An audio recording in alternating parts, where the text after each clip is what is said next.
Okay. So we're going to start on the one on the left. And this is going to be called product to sum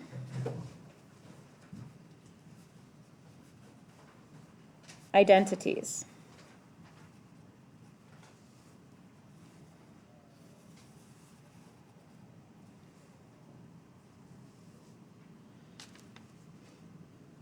Okay. So right now, just go ahead and copy me. You're going to do 4 of these in a row. Thank you, Elise.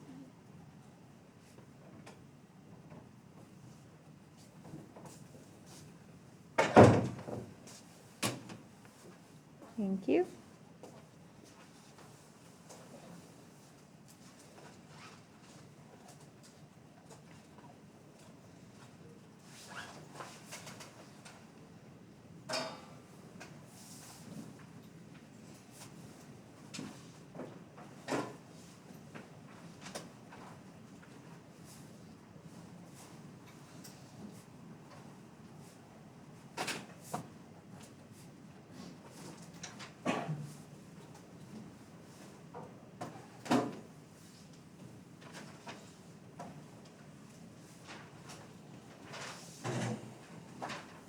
Oops.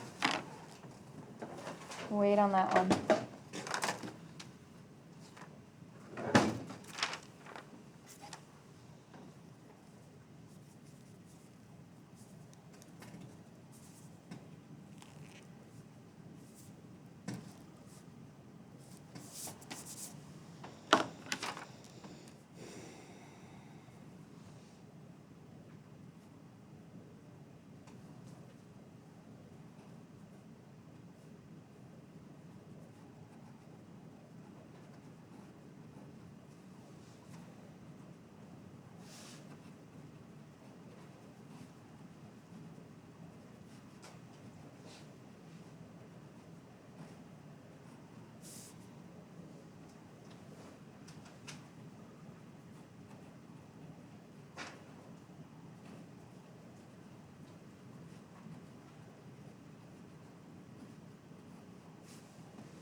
When you're all done, double check all your pluses and minuses.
So we're going to do, so basically what this will do is if you had like a proof that you were doing, like a more complicated proof than what we've done or will do, where you have 2 things that are multiplied by each other, you can use this formula to get them to 2 things that are added together or subtracted together instead.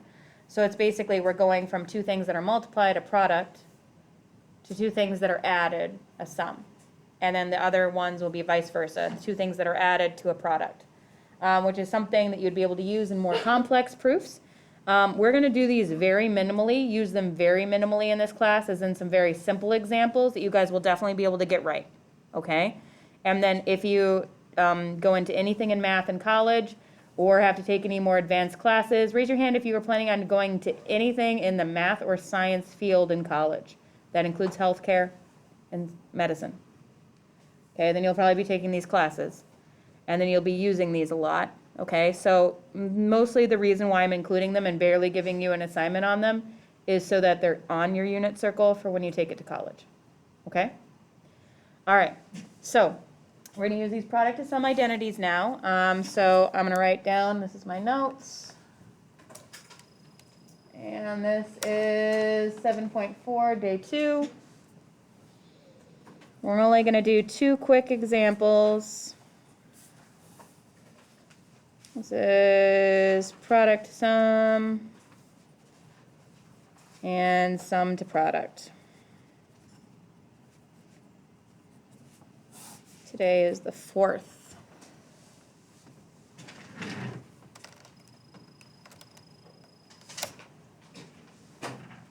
How many examples did we do yesterday?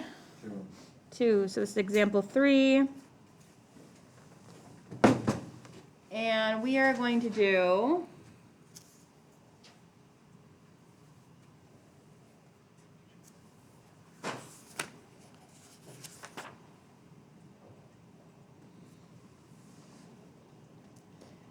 all right, the problem is write 4 cosine 75 degrees sine of 25 degrees as a sum. And when this is on your the second half of your test, I'm going to make it really obvious. I'll literally say, use a sum to product rule to simplify this, okay? But this is a product to sum. Do you see the product because they're written right next to each other? It's like the cosine of 75 times the sine of 25. And we're writing it as a sum. Okay, so now which formula should we use out of these 4? The very bottom one, why? Because it has both of the things in It has cosine and sine. You actually could use the third to the bottom one as well, as long as you switch up. Cosine would have to be B in that case, and sine would have to be A, and they would actually equal the same thing. But right now we're going to use the bottom one. I'm going to write down A is 75 and B is 25. All right, so the formula I'm using, I'm just going to write it down right now as 1/2 times the sine of A plus B minus the sine of A minus B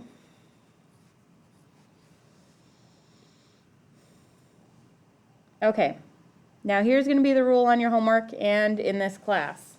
If it's on your unit circle, name an angle that's on your unit circle without looking.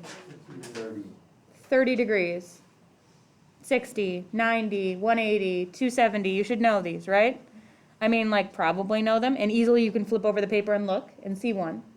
If it's not on your unit circle, just leave it as, like, the sine of, like, 70 degrees isn't on your unit circle. So if you end up with a sine of 70 degrees, leave it as a sine of 70. If it's a sine of 60 degrees, figure out what that is and plug it in.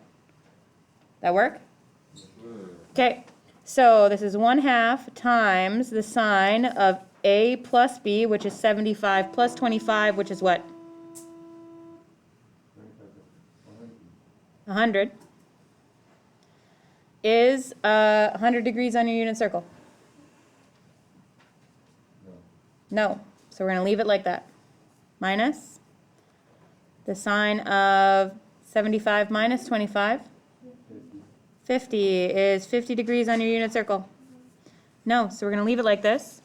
The only thing that we're going to change is we're going to distribute that 1/2 to both of them. So the answer is 1/2 sine of 100 minus 1/2 sine of 50.